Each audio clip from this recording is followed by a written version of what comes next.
kodwa asinyinyekile. Siyaxakeka kodwa asidingakali. Haleluya. Amen. Siyacindezelwa nxa zonke. Haleluya. Kodwa asinyinyekile. Siyaxakeka kodwa asidingakali. Amen. Haleluya. Verse 9, siyazingelwa kodwa asidelwa. Siwiswa phansi kodwa asibhujiswa. Sithwele njalo emzimbeni wethu ukufa kukaJesu ukuze nokuphila kukaJesu bonakaliswe emzimbeni yethu. Amen. Mzimba wethu ithwele. Amen. Lithi iBhayibheli sithwele njalo emzimbeni wethu ukufa kukaJesu futhi. Haleluya. Nokuphila kukaJesu bonakaliswe emzimbeni wethu. Amen. Ngithanda la kuverse 8 nalithi siyacindezelwa nxa zonke. Haleluya. Ngokwe-English it you are pressed on every side by troubles. Akaside esifree ngalo kodwa wonke amaside wonke we are pressed by troubles, but not crushed and broken. We are perplexed because we don't know why the things happen as they do, but we don't give up and quit. Amen. Although suppressed maside onke in the Bible, we don't give up and we don't quit. Amen. We are pressed. Hallelujah. Kumaside wonke siyacindezelwa. Isitha sivela ngapha, sivela enkhaleni, sicindezeleke, sivela emsebenzini yethu, sicindezeleke ngisho ekuphileni kwethu. Kodwa ngiyathanda iBhayibheli nalithi we don't give up and we don't quit. Amen. Kuso loso simo sokupreseka kodwa simaze inkosi ecindezeleni kwethu. Amen. Kuvuka indumiso noma bese sibophekile makala onke, noma sesithi isimo sethu let us quit, asikwazi ugive up, asikwiti siyama endaweni yodwa ukuthi lo Jesu wethu simele nasecindezelweni kwethu. Yes sir. Amen. Hallelujah. Ngoba isinya ngeke saphumula ngoba thina sikhonza. Silwe nxa zonke sicindezela ngandlela zonke.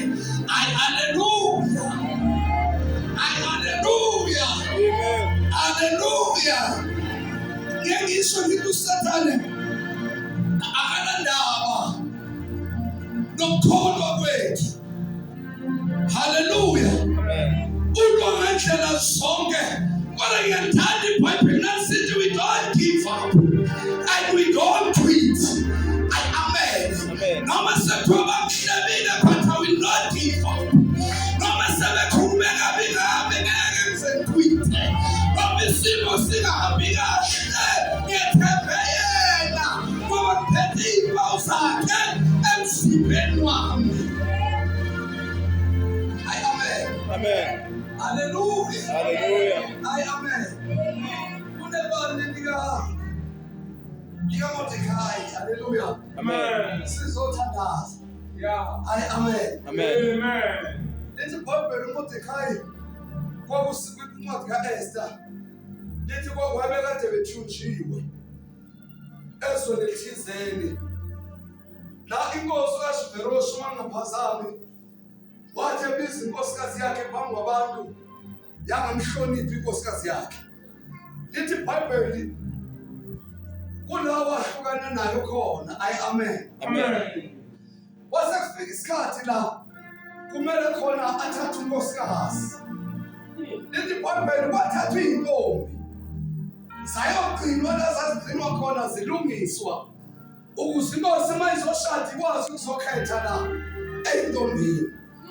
Mordecai wayegcina umzala wakhe, umntana omzala wakhe uEsther. Lithi iBhayibheli wamphushela naye ukuthi akaye intombini noma engumJuda, akaye intombini naye ayohlanganyela nazo naye ayilungise. Lithi iBhayibheli wafika isikhathi la inkosi seyizokhetha khona, yambuka uEsther yambona emuhle, yamkhetha phakathi kweyintombi waba mngakhe.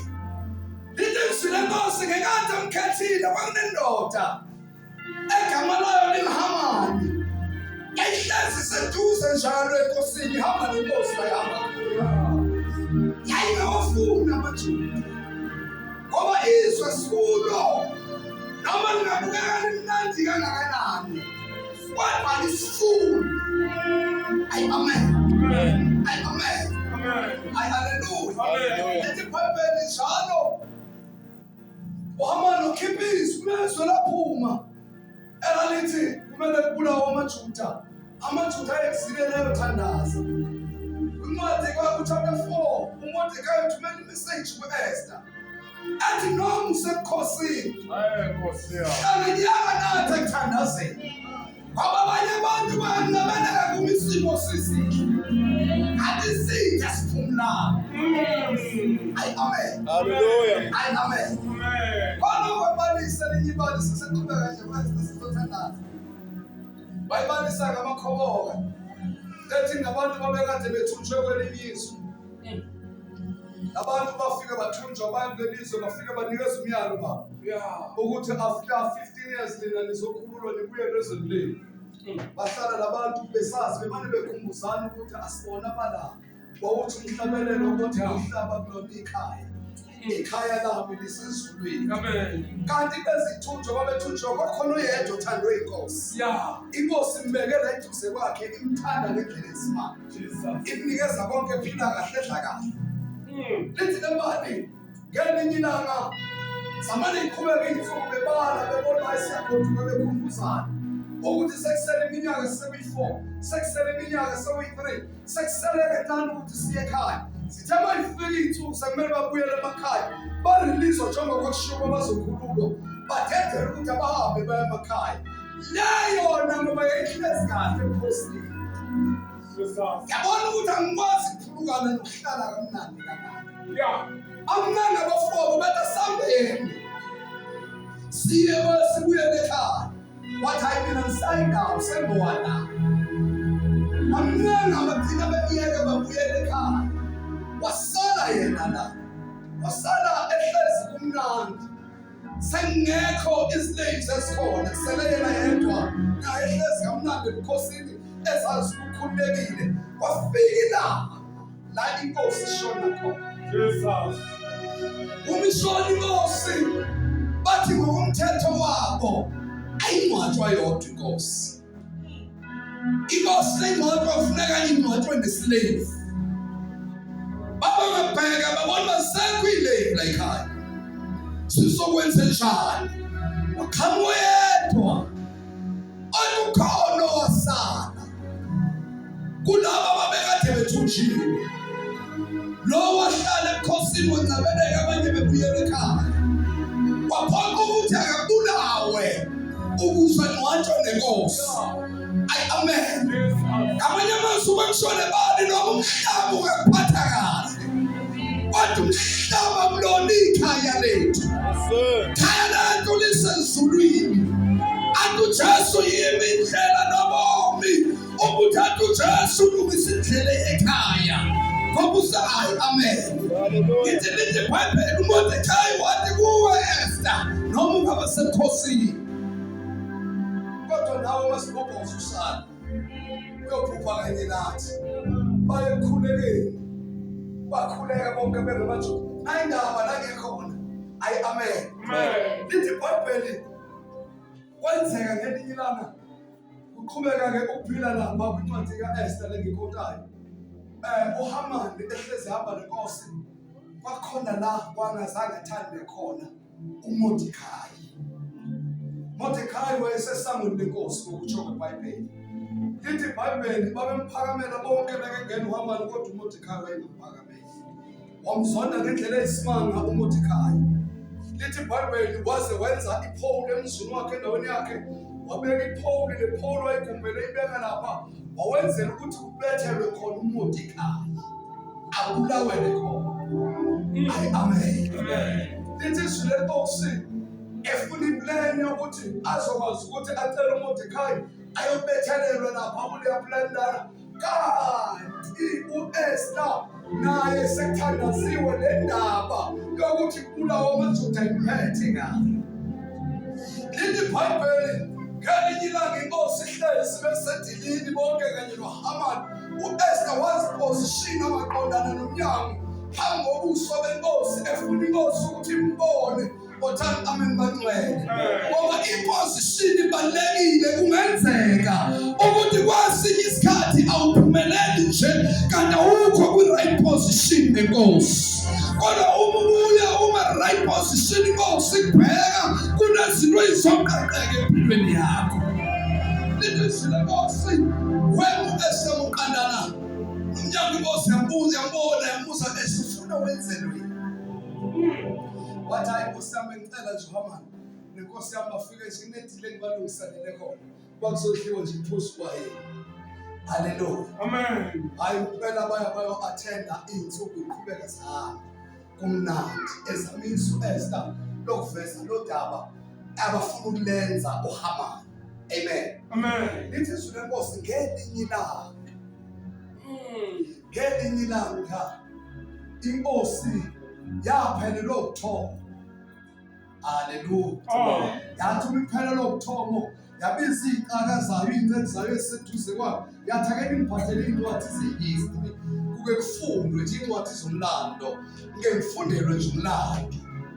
Lithi izwi lenkosi bazanazo iy'ncwadi uma bezoyifunda kwatholakala ukuthi emlandweni kubhaliwe ukuthi ngedate ethile ngosuku oluthile kunabantu abayithuba behlose ukubulala inkosi. uMordekhai wazoyixwayisa wazoyitshela inkosi ukuthi kunabantu abafuna ukumbulala. Lithi iBhayibheli ngenkathi inkosi iphelelwa ukuthoba noHamani usendleleni ukuze endlini yenkosi uzocela uMordekhai.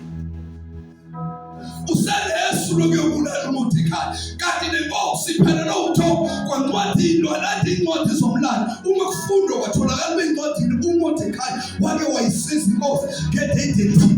Lithi inkosi yavalwa khona lapho leyo ncwadi yasibuza umbuzo inkosi ukuthi yini reward eyanikezwa uMordekhai, wakhokhelwa ngani uMordekhai ngendlela awayixwayisa ngayo inkosi. Kutholakala bakekufule lutho yikho into yenzelwa kuyo. Lithi izwi kaSomandla kwasekubuzwa ukuthi ndathi inkosi ake nibheke uba ubani ongaphandle kanti ngale nkathi kungena uHamani egcekeni lenkosi uzocela uMordekhai. Nabethi babona uHamani ngena. Lithi izwi lenkosi babuye bathi nguHamani. Wathi inkosi ngimbize wabiza uHamani noma uHamani ubenesicelo enkosini kodwa akakwazi ukukhuluma inkosi ke kakhulu. Uma fika phambi kwenkosi lithi iBhayibheli yasibuza inkosi uHamani akumtshele umuntu owenze kahle enkosini yini into kumele ayenze. Lithi iBhayibheli uHamani enhlizweni yakhe wayecabanga kusho yena ngoba nguye oseduze nenkosi. Wasiyabala uHamani wathi hayi inkosi kumele inkosi ithathe ihashayo igqokiswa silenkosi kube sethathwa lo muntu owenze kahle enkosini asekhitshezwe ihasi kube sekuba khona umuntu ozogijima ney'nyawo eduze kwehashi apraise lo muntu ogitshezwe ehashini amnikeze udumo lo muntu ogitshezwe ehashini. Yathi inkosi usho kahle Hamani, wena-ke Hamani yenze njalo, lungisa ihashi ube sowulanda uMordekhai uzomgibeza ehashini. Naye bekefuna ukubulala uMordekhai but izinto zaguquka kwathiwa mgibeza uMordekhai ehashini akusezofuna omunye umuntu. Wena Hamani uyogijima ngey'nyawo upraise uMordekhai. Akunendaba isazimo usathane bekeplaneni impilo yakho kodwa uma sesiphambi kwenkosi izinto ziyaguquka. Endaweni baphuphisa wena unikeza wena udumo, endaweni baqinezele kodwa yaphakamisa. Amen. Hallelujah. Letogijima mnqo emdumisa uMordekhai inhliziyo yakhe ibuhlungu ngathi ngiyambona sibeke umuntu ngifuna umbulala yena. Emdumisa embiza ngamagama wonke wabuyela emuva ekhaya inhliziyo yakhe ibuhlungu. Ebatshela ukuthi ngidumise umJuda bathi kuye waqala ukumdumisa awusezuye ukuqhubeka njalo.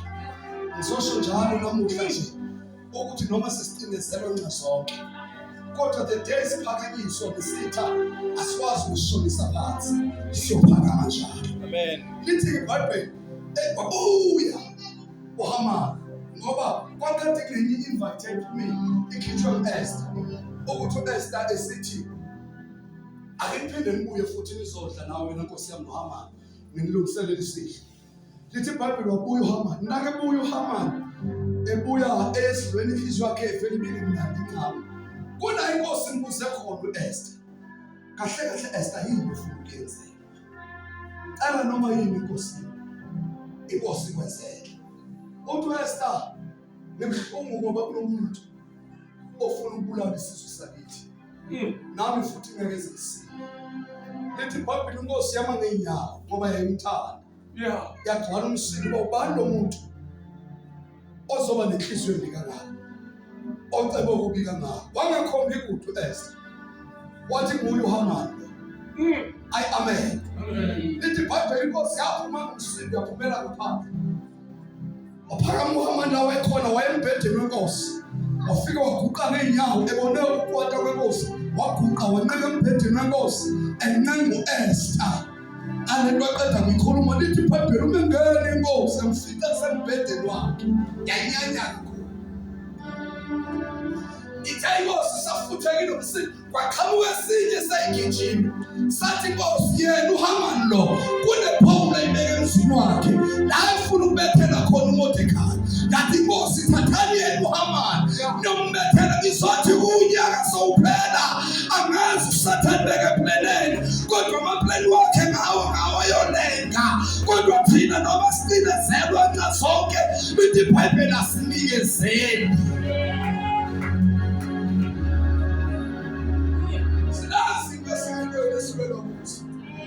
Wabethela uHamani endaweni kaMordekhai. Njengoba sizothandaza ngazi uSathane beseke eplaneni lakhe. Kodwa ngizothi eplaneni lakhe yilo eliyochabalala wena ngeze ushabalala. Amen. Yilo iplani lakho uSathane eliyochabalala wena ngeze ushabalala. Ay amen. Ay hallelujah. Ay hallelujah. Amen. Amen. Sesizothandaza. We are pressed on every side. But we are pressed. Amen. On every side by troubles, but not crushed and broken. We are perplexed because we don't know why things happen as they do. Amen. Amen. Ngoba isimo siyasenzeka na unga-understand uba kanjani. Sasifobo isimo senzeka ngalendlela esenzeka ngayo. But we don't give up and we don't quit. Amen. Amen. Spend mandla, we don't give up and thina quit. Amen. Noma sekwenzeka endleleni sima kunjalo. Hallelujah. Uthi Paul mina neve enyameni noma abantu belazifa lakhe kodwa ayilahli inkosi yakhe. Noma uSathane sekenqotha kanjani igama lakho kodwa ngizothi wena namhlanje don't give up.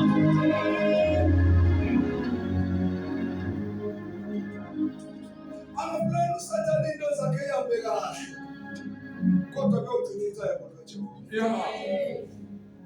Amen. Ngiyathatha iBhayibheli kuncwadi Exodus nalithi nothula.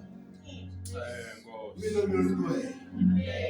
Ezinye izinto umbone ngathi Jehova isehluleke ngoba awunayo inkonzo yokuthula. Yeah. Kodwa uma unenkonzo yokuthula umbone ukuthi Jehova uyangivela.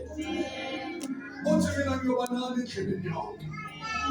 Athi mina nguJehova ngiyolwela. Yeah. Kunezimpi ezinganiwa inyama ezidliwa ngemimoya. Isho naphakathi emndenini. Kodwa sibiza ukuthi thula. Amen. Amen. Thula. Hallelujah. Hallelujah. Amen. Anangaphakathi ebandleni ngisho mina ngithi kwathi semkhunjini lithi iBhayibheli kwavuka imimoya. Imoya kwavuka babuka ngathi umkhumbi usugcwala amanzi. Umkhumbi ushaye imimoya ngoba kwesinye isikhathi nomkhumbi esikuwo ukube nakho ukuxokozela.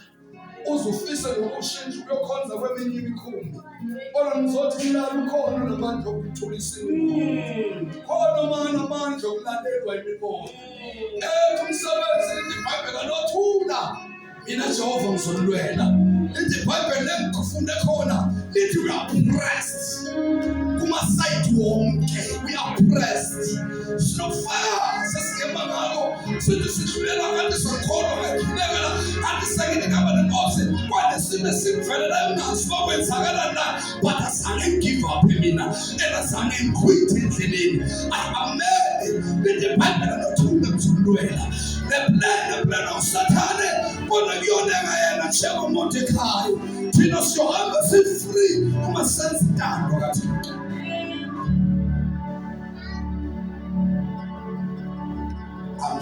Amen. Isifuna lezo sithandaza.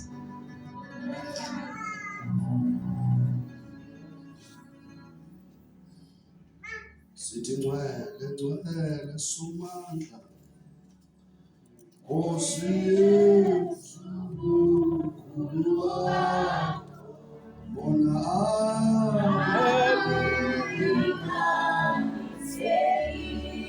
yabona amandla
akaphatheki.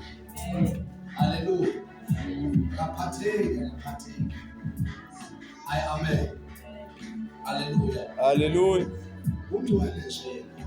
Yes sir. Elithi iBhayibheli kunengilosi esingakwazi ukubheka. Lithi izwi lenkosi simnika udumo kuthiwa kune-agency ezinamaphiko ngamathandathu ezithola amahlo umzimba wonke. Lithi izwi lenkosi ngamabili amaphiko sisiboza amehlo ukuze singamboni. Ngamabili ziyaphamba ziyandisa simnika udumo imini nobusuku sithi ungcwele wena ungcwele. Amen. Lo uNkulunkulu esikhonzayo uNkulunkulu ongcwele ingakho noma sikushumayeza asinalo esikunikeza yona ukuthi hamba nalento uma unalento wena uzophila or uma sina sesithambise ngalento wena uzoba right ingoba amandla wakhe awalinganiseki. Yes sir. Amen. Amen. Hallelujah. Lesifunda iBhayibheli sizothandaza incwadi kaFilipi chapter 3 ukuqala lapha ku verse 9.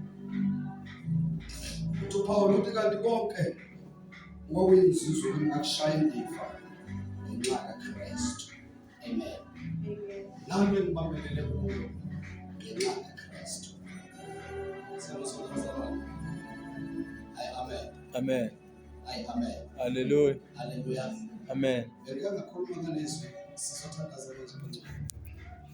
izona nje manje ithi khokha imali lana kuya ngakhona lesikhathi ngokufana abayentabeni bawusoka lana ngisoke khona angisoke eSuthu. Amen. Still for 3 months entabeni. I remember umphathi wasentabeni efuna ukungiphuzisa umuthi. Nginqaba ngithi mina ngiphuza umuthi. Ashaya kuthiwa ngiphuza ngiphuza ngishaya. Asebuza ba why uthiwa uphuza umuthi ethi ngisindisile. Angasizwana ngizala ngangambiswa ngalathi. Ngisindisile uthawu. Manje wena useke kanjani la ukhona? Ngithi akusiyende novele kakhulu. Ibhalo eBhayibhelini ukuthi wayalwagama ukuthi uthathe ingane wasentabeni bayiphila kanti okusho bayilwesona. Bathi ayikho lo lebhalwa eBhayibhelini. Wayeza neBhayibheli samvula eBhayibheli ngifundele. Wangithanda lelo langa ngoba ngangifundele eBhayibhelini. Wangesikhathi sokuthi nasiphumile sinabafana lapha mina ngisale nganginikeza umthetho ukugcumisa nje imvubu yakhona amafutha. Ngelinye ilanga uma sizobuya bangekho umuntu wayevelela ngesintabeni. Emndenini wayengekho mfowethu wayegula lo nyaka engakwazi ukuya babe la eGold ngangingedwa mina abanye bevelelwa bezobola. Ngathi ngelinye ilanga ngilalela ngathola uMkhehle bambe i-meeting. Sasiwu-65 sisentabeni. Kule meeting eyibanjiwe athi amakhehle labantwana ngokwesiko baningi la. Oyi-1 kumele abulawe shiwe la entabeni. Ayabuza amanye amakhehle bani lo kumele abulawe labantwana. Kuthiwa kunengane la ezingavelelwa muntu ezinabona umuntu. Enye yalezo ngane kumele ibulawe isale la entabeni. Umhla kwavuka lelizwi engilifunda la. Amen. Amen. Njengoba lithi iBhayibheli likhulisa umntana ngokwendlela okuyini. Amen. Amen. Kwavuka lelizwi ukuthi uPaul uthi konke okwakuyizwe wakushaya kwavuka lelizwi abambi khona lami engathi ngangalalele ngase ngithandazweni athi Nkosi impilo yami ngikela kuwe. Uma ngiphuma la ayikho enye into engiyoyenza ngikhonza wena. Ayilokugcina ngathandaza ngoba ngathi uma ngibuka yilo ongazi umuntu uzabuza ukubona. Noma ngingasala kuthiwe ngidliwe isilwane sasentabeni akekho oyokhuluma ekhaya bakwenza ngoba kunamuntu osakile ngase ngithandazweni amncane uNkulunkulu wacaba iqedwanga ngesathane yoba njengoba isathane sekubizwe ikhehle lendawo elona elalidala elasemsele. Ekhehle leli lathi mina namuhla ngibeka umthetho omusha. Esweni lakithi esibongweni sakithi uma kusokusiwe asisela mntwana okuyashona from la ekho usale lapha. Babe bedluleka ngoba basekhona umuntu omdala kodwa ngabona amandla. Amen. Amen. Sangikhoza ukuthi uma ngibuya entabeni into yokuqala engayenza ngaba yi-asha sisenkonzweni kodwa inhloso yami kwakuzokwamukela uYesu ngiyeke impilo yami njengesethembiso. Haleluya. Ngamkhonza uThixo. Uthi uPaul lana kanti lokho okuyinzuzo kimi. Haleluya. Ngakushaya indiva ngenxa kaKristu. Haleluya. Yebo impela konke ngikushaya indiva ngokukhulu ngokumazi uKristu Jesu inkosi yami. Engilahlekelwe yikho konke ngenxa yakhe. Ngishaya iziphi ukuze ngizuze uKristu. Amen. Verse 9. Ngifunyanwe kuye. Amen. Hamba nami manje siyathandaza. Mina angifunyanwe kuye uKristu. Haleluya. Ilo yami noma izingelwa kangakanani kodwa ayifunyanwe kuye. Haleluya. Ngingenakho ukulunga okungokwami ukuya ngokomthetho kodwa ngokuya ngokukholwa kuKristu Jesu. Ngamanye amazwi ukulunga ekumele kutholakale kimi ake sikiyeke nokwami ukuthola ngoba sengifunyanwa kuye uKristu. Angisafunyanwa ngokwami ukulunga kodwa ngifunyanwa ngokulunga ngokukholwa. Sizothandaza mzalwane. Amen. Amen. Isulungu okuvela kuNkulunkulu ngokukholwa. Verse 10. Ukuze ngimazi yena namandla okuvuka kwakhe. Lithe iBhayibheli la ngifunde khona eqaleni lathi thina sibonise emzimbeni wethu impawu zokufa kaKristu kanye nokuvuka kwakhe. Yeah. Sibonakala kanjani impawu zokuvuka kwakhe? Amandla ovuko bonakala emzimbeni wakhe uma mina ngikude. Amen. Amen. Hallelujah. Manje okuvuka kwakhe nokuhlanganyana ezimpilweni zakhe imfuze ngokufa kwakhe. Uma mhlawumbe ngingaze ngifinyelele ekufeni kwabafileyo, verse 12, kungasikho ukuthi sengibambile nokuthi sengiphelelisiwe, kepha ngijonga ukuba ngibambe. Ngingakubamba yini lokho nami engabanjelwa khona kuKristu Jesu. Amen. Amen. Bazalwana, ngisho ukuthi mina uqobo sengibambile, kepha kunye ngikwenzayo, khohlwa kongasemuva. Ngizelulela ngokungaphambili. Hallelujah. Amen. Khohlwa ngokungasemuva. Ebekwenzekile kimi kwenzekile. Engikwenzile endleleni kwakungathi kuyangiphoxa, sengikhohliwe yikho. Kodwa manje ngiyaselulela ngokungaphambili. Ngizothi uYesu sezothandaza, sengishumayelile ngikhuluma ngokucindezelwa ukuthi we are pressed by all sides, kuma side wonke. Kodwa iyothi lesiyenzayo thina, we don't give up and quit. Amen. Ingoba imizimba yethu itholakala kuwe. Amandla ovuko lwakhe abonakala emzimbeni wethu. Sikhohlwa ngokusemuva, kodwa sizelulela ngokungaphambili. Nanku enqinayo kodwa ngime ngoKristu. Sizothandaza. Sisoma sonke silibandla. Ingathi singazisa sonke enkosini. Sithi Baba, nayi imizimba yethu eyithempile yakho ayitholakale kuwe. Ukuze amandla ovuko abonakala emzimbeni wethu. Kwesinye isikhathi singakhuluma ngamakhaya ivangeli bathi